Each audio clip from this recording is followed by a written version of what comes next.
Eu saúdo a igreja com a paz do Senhor. Amém, amados? Glória a Deus. Irmãos, confesso aos irmãos que é uma responsabilidade muito grande para a gente poder estar aqui. Mas o pastor Juan me fez esse convite já faz mais ou menos umas 2 semanas. E antes mesmo do pastor Juan me fazer esse convite, Deus ele já vinha trabalhando ao meu coração, algo que ele vinha falando ao meu coração há algum tempo. E eu vou tentar transmitir para a igreja nessa noite. Mas antes de eu entrar no tema, entrar na mensagem ao qual Deus colocou no meu coração, semana passada, no domingo passado, nós tivemos um tempo ali onde nós nos reunimos com todos os pastores do ministério, e o pastor Juan ministrou uma palavra ao nosso coração, aonde essa palavra está forte ao meu coração. Eu tenho ainda me alimentado dessa mensagem, e eu confesso aos irmãos que Deus falou muito ao meu coração no exemplo ao qual o nosso pastor ministrou para nós, sobre ser amigo do noivo, aonde o amigo do noivo tem o cuidado de preparar a noiva para se casar com o noivo. E eu tenho absorvido isso, aonde Deus tem me cobrado muito essa questão. Se realmente eu tenho me colocado como amigo do noivo, se realmente eu tenho sido esse amigo ao qual tem zelado pela noiva, ao qual tem se preocupado em preparar a noiva, em preparar ela para ela satisfazer o noivo. E muitas das vezes a gente como líderes, muitas das vezes a gente como pastores, muitas das vezes a gente com o dia a dia corrido, com as situações às nossas voltas, a gente talvez esquece de ter essa preocupação em cuidar da noiva com excelência. E tudo aquilo que o pastor falou para nós naquela manhã, meu coração, ele chega a pulsar, irmão, de certeza que foi uma palavra direcionada por Deus. E eu tenho certeza que Deus ele tem preparado um novo tempo para a gente, tem preparado algo novo para a igreja. E a gente tem que se preparar para aquilo ao qual o Senhor tem preparado para esse ministério, que vai ser algo grande, vai ser algo tremendo. Então a igreja ela tem que estar preparada para isso. Muitas das vezes você pode dizer, mas não está acontecendo. Não aconteceu porque ainda a gente não se preparou. Porque Deus ele só vai dar algo quando a gente estiver preparado para receber. Então, eu tenho certeza, se nós tiver essa cautela, se nós tiver esse cuidado de ser o amigo do noivo, para cuidar da noiva, para preparar a noiva para Cristo, nós vamos ver coisas grandes acontecendo no nosso meio. Amém? Irmãos, você que trouxe a sua Bíblia, abra no livro de João, capítulo de número 14. Um texto bem conhecido.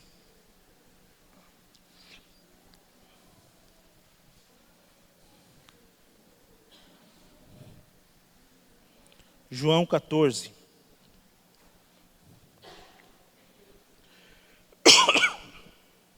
Que diz assim, ó. Não se turbe o vosso coração. Crê em Deus, crê também em mim. Na casa de meu pai há muitas moradas. Se não fosse assim, eu não teria dito, pois vou preparar-vos um lugar.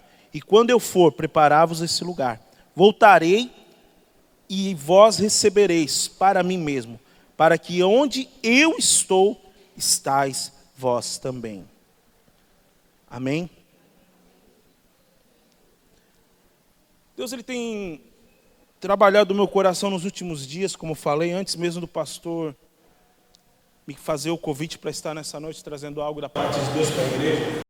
Deus ele tem falado muito forte ao meu coração sobre o céu, aonde nós vamos morar, aonde que parece que a igreja ela tem se esquecido dessa promessa, onde que parece que a igreja ela tem deixado essa promessa de lado e tem se preocupado com as coisas só terrenas, tem se esquecido das coisas eternas.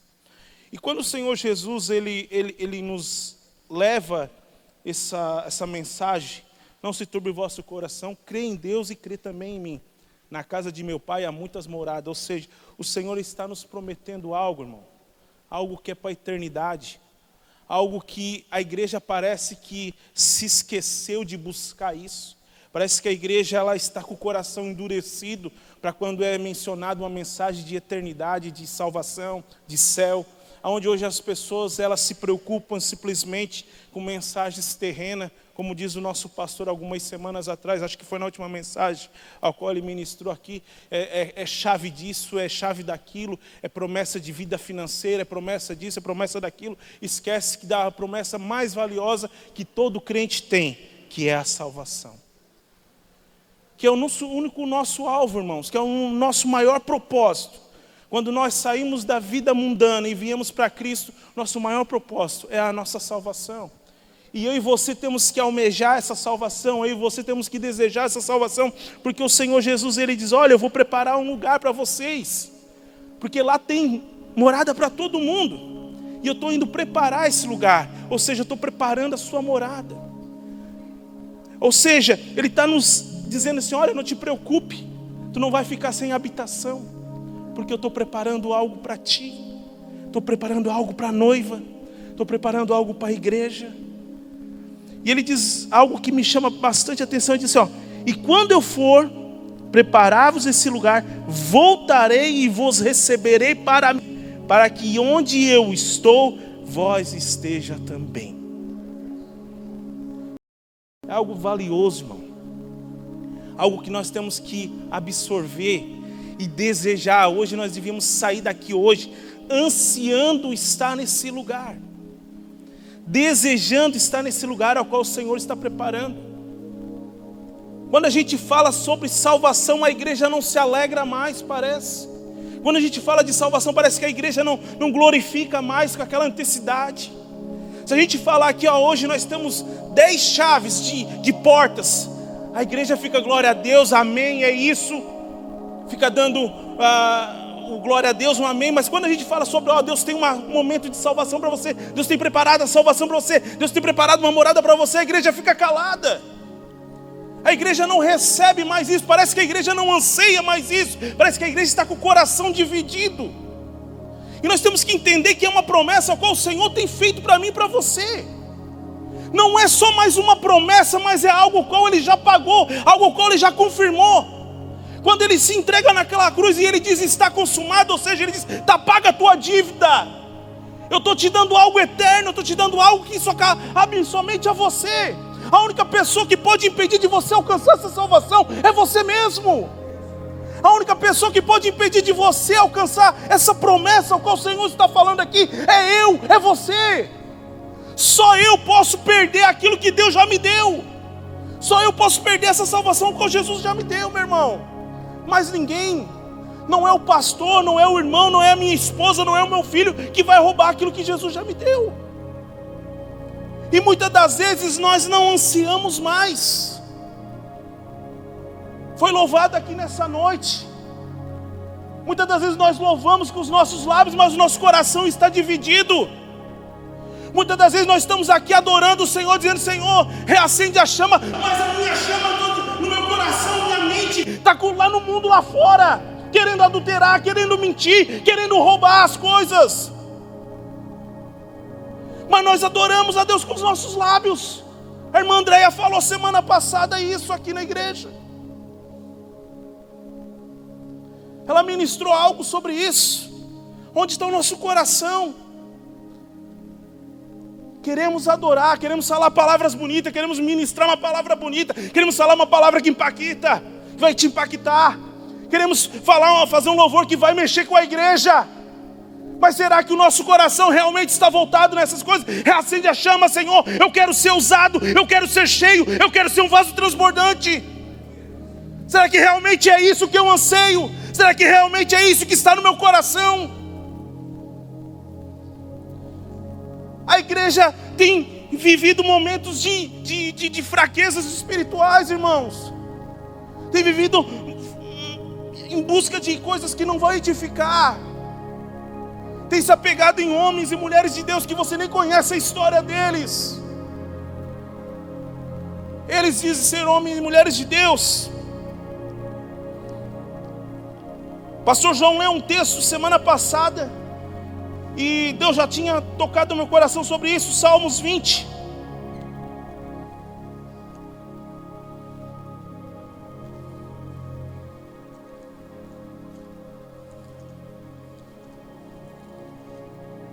Salmos 20, versículo de número 7.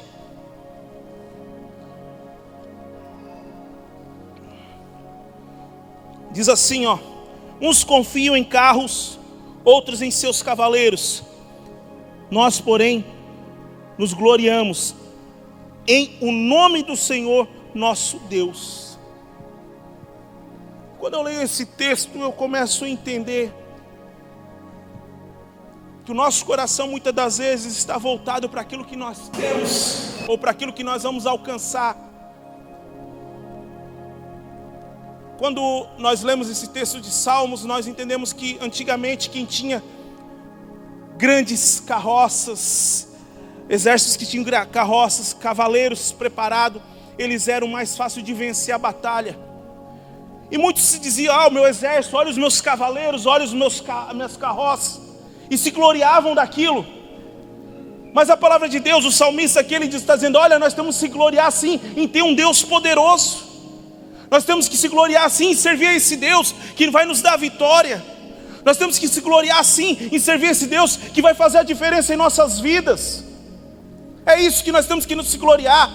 E daí eu te pergunto: em quem que você tem se gloriando? Em quem você tem se apoiado? Será que é no seu poder aquisitivo? Será que é na sua posição ministerial? Será que é na sua posição eclesiástica? Não, eu sou o pastor. Não, eu sou ministro de louvor. Não, eu sou do grupo de louvor. Eu sou isso, eu sou aquilo. Em quem você tem se gloriado, meu irmão? Onde está o teu coração? Em que você tem focado? Muitas das vezes nós estamos vivendo só de status, vivendo só de aparência, vivendo só do oba-oba, vivendo só da emoção, vivendo só do nosso conhecimento. Mas daí você vai ver o lado espiritual, não tem nada, é vazio, é uma terra seca. Daí eu te pergunto: em que você tem se gloriado? O que você tem para oferecer nessa noite? Você tem se gloriado na presença de Deus? As pessoas podem chegar em você e ver Deus na sua vida. As pessoas podem chegar e ver Deus nos seus testemunhos. Ou você tem bonitão, bom da história, simplesmente porque você toca no louvor, simplesmente porque você tem um título de pastor. O que você tem se gloriado, irmão?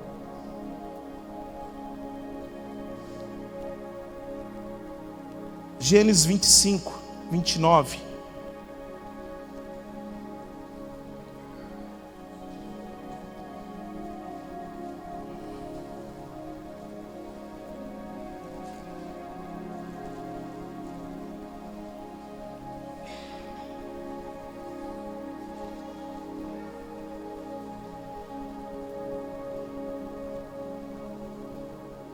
Olha o que diz a palavra do Senhor Deus, Gênesis 25, 29. Tinha Jacó feito um cozinhado, quando esmorecido, veio do campo Esaú e lhe disse: peço-te que me deixe de comer um pouco desse cozinhado vermelho, pois estou esmorecido. Daí chamar-se Edom. Disse Jacó: vende-me primeiro o teu direito de primogenitura. E ele respondeu: estou ao ponto de morrer de fome, de que me vai aproveitar esse direito de primogenitura? Então disse Jacó: jura-me primeiro. E ele jurou e vendeu o seu direito de primogenitura a Jacó. É aqui a palavra do Senhor Deus. Eu estou falando sobre algo eterno. E quem estuda um pouco de Bíblia sabe que o direito de primogenitura era direito de receber a herança. Se fosse 2 filhos, vamos dividir meio a meio, mas o filho primogênito ele tinha direito de receber 2 vezes, ou seja, o que ele era direito dele e mais uma porcentagem, né, como se fosse 2. Então, Jacó ele valorizava isso, Jacó ele entendeu isso, que isso era valioso, que isso seria um benefício para ele, que isso seria bom para ele. Só que Esaú chega ao ponto num lugar onde Esaú foi caçar e não conseguiu caçar nada. E nessa palavra aqui, a palavra de Deus diz que ele chega e Jacó está cozinhando um prato ali de lentilha, um alimento ali, aonde Esaú fala assim: me dá um pouco desse alimento aí. Daí Jacó disse: olha, eu até te dou, cara, mas vamos negociar. Eu te dou esse alimento, mas tu me dá o teu direito de primogenitura. Eu valorizo isso, eu dou crédito a isso. E Esaú fala para ele assim: olha, do que me adianta esse direito se eu estou ao ponto de morrer de fome? Sabe o que eu quero falar com isso, irmãos? Muitas pessoas, elas não têm valorizado o que Jesus está fazendo lá no livro de João 14, preparando uma morada, algo eterno. Muitas pessoas estão dizendo assim: olha, do que me adianta essa eternidade se aquilo que eu estou passando aqui na terra está me consumindo, está me doendo, está me tirando do centro, está me tirando a paz? Do que me adianta essa salvação que todo mundo fala se eu estou ao ponto de morrer?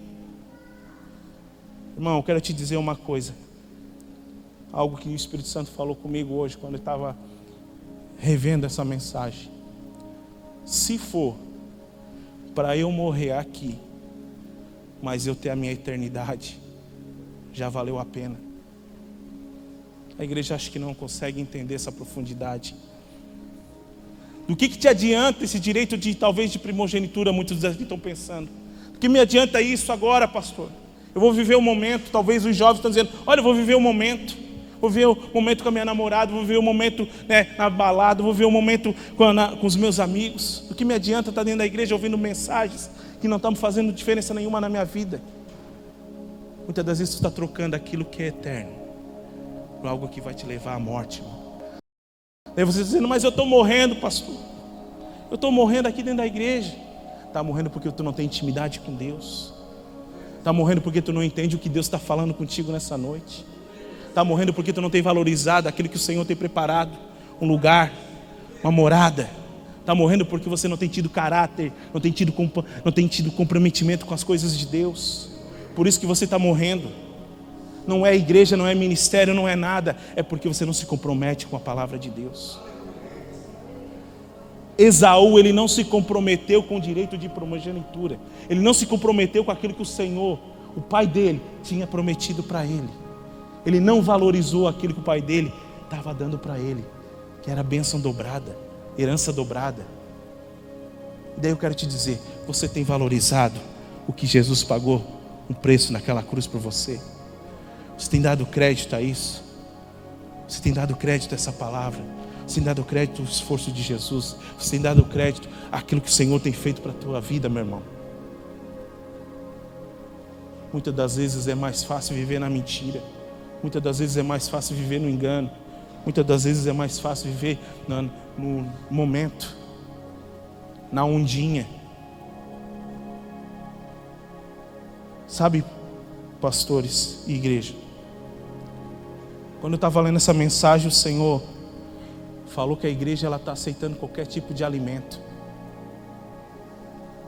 A igreja está aceitando qualquer tipo de alimento. Não tem mais se preocupado em pegar um alimento que vai te sustentar. Não tem mais se preocupado em pegar um alimento que vai te levar para a eternidade. E quando eu vejo isso, quando eu estava lendo isso, o Espírito Santo está me levando a ver tudo o que está acontecendo à nossa volta nos últimos dias. É jovem que não está preparado com o caráter de cristão, muitas das vezes sobe num altar como esse. E no meio da emoção, no momento da empolgação, porque ele é o estrela hoje, daí fala inglês como se fosse falando em línguas estranhas, e o pessoal aplaude, o pessoal acha que é bonitinho, o pessoal acha que é agradável, o pessoal está aceitando qualquer tipo de mensagem. É um que às vezes não tem intimidade nenhuma com Deus, não lê a palavra e vem te dar uma palavra coach para te empolgar, para te emocionar, para tocar o teu coração. Não é eu que tenho que tocar o teu coração, é essa palavra que vai te convencer. Não é eu que tenho que te convencer, não é eu que tenho que te agradar, mas sim essa palavra que tem que te convencer, mas sim essa palavra que tem que te agradar, essa palavra tem que te confrontar. Eu gosto mais quando a palavra me confronta, pastor Vila, eu gosto mais quando a palavra me confronta, porque daí eu sei que eu preciso me prostrar mais ainda e reconhecer aonde eu estou errando. Ah, pastor, mas tu disse que está errando. Sim, eu erro todo dia, meu irmão. Talvez eu sou mais falho que vocês. Eu preciso todo dia me colocar diante de Deus e dizer: Senhor, me dá mais uma oportunidade, Senhor, para acertar onde eu errei. Me dá mais uma oportunidade, Senhor, para consertar aquilo que talvez eu fiz de errado. E muitas das vezes a gente não erra porque a gente é ignorante, muitas das vezes a gente erra sabendo. Mas daí a gente fica naquela: mas o Senhor vai me perdoar. Até quando você vai ficar nessa? Até quando você vai ficar nessa de um pé no mundo e outro nas coisas de Deus? Até quando você vai vir para a igreja e Senhor, eu estou aqui de novo, mas me perdoa? Até quando? Se Ele falou que foi preparar uma morada para ti, meu irmão, se Ele falou: olha, eu estou indo junto com o Pai, mas eu vou deixar o Consolador, e é o Consolador que vai te convencer, é o Consolador que vai te sustentar, é o Consolador que vai te aproximar perto da presença de Deus, é o Consolador que vai te tocar nesse momento. É o Espírito Santo, meu irmão. E as pessoas parecem que elas não têm mais valorizado o Espírito Santo, porque o Espírito Santo é sensível. O Espírito Santo não habita em templo sujo, o Espírito Santo não habita em casa suja.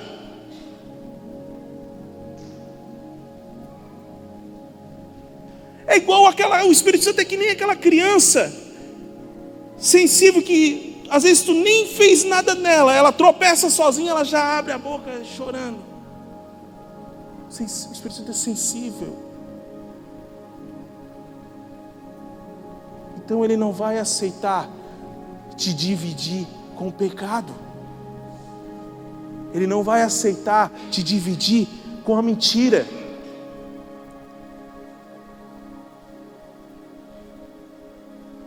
Mas hoje é mais fácil ser mentiroso. Hoje é mais fácil se prostituir. E quando eu estou falando de se prostituir, eu estou dizendo trocando as coisas de Deus pelas coisas do mundo. Essa semana eu estava vendo,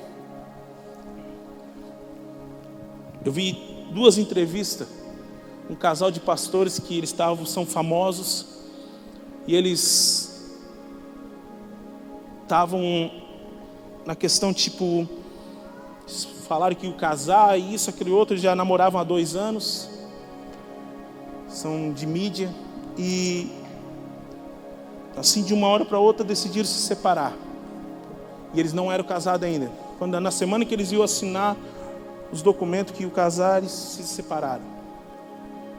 Daí eu vi a entrevista da pastora num dia, ela culpou o camarada, culpou ele por tudo e um monte de coisa. E do outro dia eu vi a entrevista dele. Daí o entrevistador fez uma pergunta assim para ele: fulano, vocês não eram casados, vocês namoravam há 2 anos. Sim, nós namorávamos há 2 anos, mas a gente não era casado. Vocês tinham relação sexual? Ele assim: tínhamos. E ele falou assim: nós tínhamos a relação sexual ativa, ou seja, era com frequência.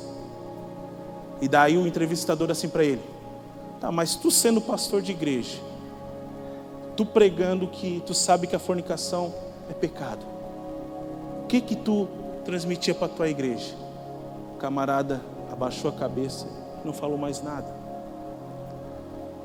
E uns momentos antes na entrevista dele, ele falou que o Espírito Santo dele, Jesus, tinha revelado para ele, o Espírito Santo tinha revelado algo para ele. E daí eu quero te dizer uma coisa aqui diante de Deus, irmão, que eu vou falar aqui. De uma única fonte não sai 2 tipos de água. Não tem como sair 2 tipos de água. ele falava para a igreja que Deus revelou isso, aquele outro, para chamar a atenção da igreja, para dizer que ele estava sendo usado ainda por Deus. Mas ele estava cheio de pecado. Você está me entendendo aqui nessa noite? O compromisso que nós temos que ter é o que o pastor Juan falou, e aquilo ali me tocou muito forte. Eu estava sentado do lado do pastor, e o pastor ministrando para nós na mesa, e quando o pastor falou assim: olha, nós somos amigos do noivo, nós não vamos adulterar com a noiva, eu não vou assediar a noiva, eu não vou passar a mão na noiva, eu não vou roubar a noiva para mim, porque ela é do noivo. Você está me entendendo, igreja? Acho que agora a igreja está começando a entender o propósito de Deus nessa noite conosco. Nós somos amigos do noivo, nós não podemos adulterar com a noiva, nós não podemos nos prostituir com a noiva, nós não podemos fornicar com a noiva, nós não podemos roubar a noiva do noivo, porque ela é de Cristo. Então eu não posso machucar a noiva, meu irmão. Ou seja, eu não posso me deitar com a noiva antes do noivo, porque ela é dele. Senão eu estaria roubando a confiança que o noivo tem tido em mim. Você está me entendendo? Então quando Esaú ele fala para Jacó: olha, do que me adianta esse direito de primogenitura se eu estou ao ponto de morrer? Eu quero te dizer que nessa noite que o Espírito Santo ele falou muito forte ao meu coração: se for para mim morrer, meu irmão, mas eu tendo a certeza da minha salvação, já valeu a pena. Todo sacrifício, vale a pena morrer sim, vale a pena passar por isso sim, porque eu estou preparado para ir para a minha eternidade, eu estou preparado para ir para a glória, eu estou preparado para ir para aquele lugar aonde o Senhor falou lá em João 14, não se turbe o vosso coração, creia em Deus, creia também em mim, na casa de meu pai há muitas moradas, e eu estou indo lá preparar essa morada, ou seja, o Senhor está preparando algo para mim e para você, o Senhor está preparando.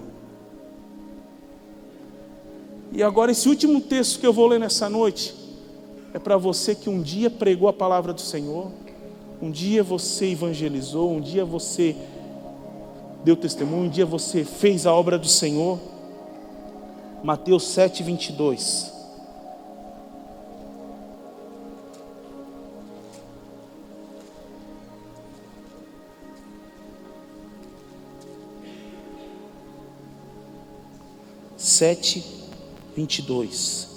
Que diz assim, ó: muitos naquele dia hão de dizer: Senhor, Senhor, porventura não temos nós profetizado em teu nome? Em teu nome não expelimos demônios? Em teu nome não fizemos muitos milagres? Então lhes direi explicitadamente: nunca vos conheci, apartai-vos de mim, os que praticam a iniquidade. Irmão, quando eu li isso hoje à tarde, eu digo: Senhor, eu te agradeço, Pai, porque se for para eu chegar naquele dia e dizer: Senhor, eu preguei no teu nome, eu falei no teu nome, eu orei por pessoas no teu nome, eu ministrei a tua palavra no teu nome, e o Senhor olhar para mim e dizer assim: olha, te aparta de mim, cara, eu não te conheço. Irmão, tudo aquilo que eu fiz aqui foi em vão, tudo aquilo que eu fiz aqui foi mentira, tudo aquilo que eu fiz aqui foi engano, e a única pessoa que perdeu fui eu. A única pessoa que perdeu aqui fui eu. Você está me entendendo? Se um dia você pregou a palavra do Senhor, se um dia você fez a obra do Senhor, e chegar naquele dia: Senhor, mas eu tocava no louvor. Você lembra, Senhor, quando eu estava lá no Ministério Rei dos Reis tocando? Você lembra, Senhor, quando eu estava lá no Ministério Rei dos Reis pregando? Senhor, você lembra quando eu estava lá evangelizando lá na rua? Quando eu estava lá levando uma marmita para os moradores de rua? E o Senhor diz: olha, eu não te conheço, porque tu tem praticado a iniquidade. Quem está me entendendo aqui nessa noite? Muitas das vezes nós estamos com os nossos lábios adorando o nosso Deus, mas o nosso coração está dividido. Meu coração não está aqui. Meu coração não está na palavra. Meu coração não está aqui. Meu coração não está na eternidade. Meu coração está nas coisas mundanas. Meu coração está ali, fora. Então essa era a mensagem a qual o Senhor deu no meu coração nessa noite. Essa é a mensagem a qual o Senhor colocou para mim nessa noite. E eu não vou me estender, porque se eu querer estender, às vezes já vai sair algo que não é da minha parte. Não é da parte de Deus, assim, da minha carne. Eu vou convidar o grupo de louvor para estar subindo.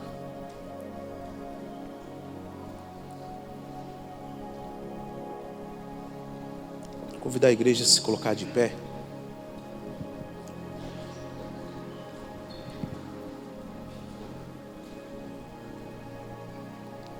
Quero que a igreja nessa noite se preocupe em realmente se posicionar como amigo do noivo, em cuidar da noiva, em preparar a noiva para o noivo. Quando o pastor foi ministrando essa palavra, eu ouvindo as palavras saindo da boca dele, eu comecei a me imaginar como devia ser difícil, porque aquele noivo, aquele amigo, ele tinha que passar, porque ele era um amigo tão próximo que ele conhecia cada situação do noivo, ele conhecia tudo que o noivo gostava, aquilo que o noivo não gostava, aquilo que o noivo não se agradava, e ele tinha que, talvez, eu não sei qual é o tempo que ele ficou ali com a noiva preparando ela, mas ele teve que passar detalhes por detalhes. Olha, o meu amigo, ele gosta disso. Meu amigo, ele gosta que o café é dessa forma. Meu amigo, ele gosta de dormir talvez com 2 travesseiros, 1 travesseiro. Ele não gosta que bota coberta pesada em cima dele, só bota uma mantinha. Ele tinha que conhecer detalhes por detalhes do noivo, para poder preparar aquela noiva e dizer, olha, tudo que o noivo gostava, tudo que o noivo desagradava o noivo. E é isso que nós pastores, nós líderes, temos que estar preocupados em fazer nessa noite. Tentar te transmitir tudo aquilo que o noivo se agrada e tudo aquilo que o noivo não se agrada. Porque a gente não quer formar uma igreja de pessoas que praticam a iniquidade. Nós queremos formar uma igreja de pessoas que vão morar no céu. Amém? Feche seus olhos no nome de Jesus. O grupo de louvor vai louvar uma canção. E se você sentir no coração de vir à frente, com o propósito de dizer, Senhor, eu quero ser esse amigo. Eu quero ser esse amigo que se preocupa, Pai, e se colocar, Senhor, na Tua presença e demonstrar, Senhor, tudo aquilo que o Senhor anseia, tudo aquilo que o Senhor deseja, Pai.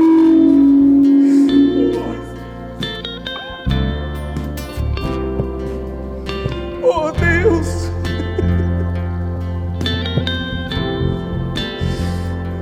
coloca a Tua presença, Senhor, nesta igreja. Acende essa chama, Deus, no coração da Tua igreja.